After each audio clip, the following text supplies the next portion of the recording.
ইন্দুরেসা MT বাইকের air ফিল্টারের মধ্যে এটা কি হলো guys? So hey guys, welcome back to my channel. তো তোমরা সবাই দেখতে পাচ্ছ আজকে আমি তোমাদের মতো ডেইলি ব্লগ নিয়ে চলে এসেছি। তো গাইস আজকে আমি বাড়ি থেকে বেরোতে দেখি একটা সাইকেল নিয়ে এসেছে আমার মামা। তো মামাটাও একটা কামে যাচ্ছে, তার কারণে আমিও কামে যাচ্ছি সেম জায়গাতে। তো সেজন্য উঠে বসে গেলাম মামুর সাইকেলে। মামুর সাইকেলে উঠে বসার পর আমি বাজারে এসে ফাইনালি পৌঁছে গেলাম। বাজারে এসে এরপর একটা টমটমের মধ্যে বসে গেলাম। তো টমটমের মধ্যে বসার পরে দেখি এখানে রওনা দিচ্ছে বিলোনিয়া উদ্দেশ্যে। তো বিলোনিয়া উদ্দেশ্যে রওনার পর ফাইনালি গ্যাস আমি বিলোনিয়া এসে পৌঁছে গেছি। তারপরে নেমে গেছি, নামার পর আমি সিধা রওনা দিচ্ছি দোয়ানের উদ্দেশ্যে। তো দোয়ানের উদ্দেশ্যে রওনা দেওয়ার পর কতক্ষণ পরে দেখি দোকানের সামনে চলে এসেছি। আর এই লগে এটা ফোন বাজার। এটা ফোন বাজার তো তোমরা অনেকেই জানো, অনেকে জানো না। তো যারা জানো না তাদেরকে বলি, এটা হলো বাহন নন্দী দোকান। আর দোকানটা কিন্তু আমাদের দোকানের লগেই। তো এটার মধ্যে আমাদেরও ফায়দা আছে কিছু একটা। তো দোকানে আসার পর আমি ড্রেস টু চেঞ্জ করে নিচ্ছি। ড্রেস টু চেঞ্জ করে এসে বসে গেলাম। বসার পরে আমি একটু বাইরের দিকে গেলাম, বাইরের দিকে যাচ্ছি। তো বাইরের দিকে যাওয়ার পরে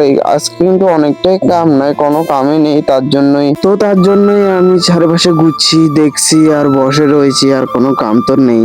এরপরে আমি বসে বসে কি করব, তার জন্য তো গাইস আজকে কিন্তু অনেকটাই গরম হচ্ছে। তার কারণে মালিকে বলছে একটা ঠান্ডা নিয়ে আয় যা। তো মালিকের জন্য ঠান্ডাটা নিয়ে আসলাম। আমরা সবাই খেলাম, আর পাশের দোকানে আছে সেই দোকানেও দিল, সবাই খেলো। তো তার খাওয়ার পর একটা বাইক এসেছে স্টার্টার ব্যাটারিটা চেঞ্জ করার জন্য। তো ব্যাটারি চেঞ্জ করে দিল। তো এরপরে আমার ফেভারিট বাইক MT-15 একটা এসেছিল। তো 15টার মধ্যে এখানে কিন্তু অনেকটাই ধুল জমে রয়েছিল, তার জন্য এয়ার ফিল্টারটা খুললাম। এয়ার ফিল্টারটা খুলতে দেখি এখানে তো ইঁদুরের ছা দিয়েছে এই এয়ার ফিল্টারের মধ্যে। তো ইঁদুরের ছাটা ফেলে দিয়ে এরপরে ওয়াশ করে দিলাম। তো ফেলে দিয়ে আর আমরা কিন্তু অনেকটাই মজা করলাম ইঁদুরের ছা গুলো নিয়ে। তো মজা করার পর মালিকে বললো যে একটা হাফটা নিয়ে ওই বাড়ি থেকে। তো আমি পাশের বাড়ি থেকে একটা হাফটা নিয়ে আসলাম। তো হাফটা নেওয়ার পর এখানে একটা তুলি লাগাচ্ছে, যার জন্য এখানে স্নান করার জন্য। তো স্নান করার জন্য এখানে তুলি লাগাচ্ছে। তো এরপরে যেখান থেকে হাফটা আনলাম সেখানে দিয়ে আসলাম। আবার হাফটা দিয়ে এসে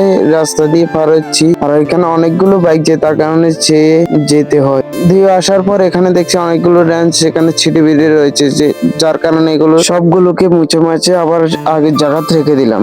রেখে দেওয়ার পর আমি রওনা দিলাম বাড়ির উদ্দেশ্যে, কারণ সন্ধ্যা হয়ে গেছে। আর অনেকটা দেরি করলে কিন্তু আমি গাড়ি পাবো না, তার জন্য রওনা দিলাম বন করার উদ্দেশ্যে। তো বন করার উদ্দেশ্যে রওনা দিতে একটা গাড়ি এসে বললো বরাতরে যাব। তো উঠে গেলাম আমি এখানে উঠার পর সিধা গাড়িটা রওনা দিল বরাতের উদ্দেশ্যে। সো ফাইনালি গাইস তারপরে বরাতরে এসে পৌঁছে গেলাম। বরাতরে এসে পৌঁছার পর আমি গাড়ি থেকে নেমে সিধা বাড়ির উদ্দেশ্যে রওনা দিচ্ছি। তো গাইস আজকের জন্য ব্লগটা কিন্তু এতটুকুই। ততক্ষণ বাই গাইস।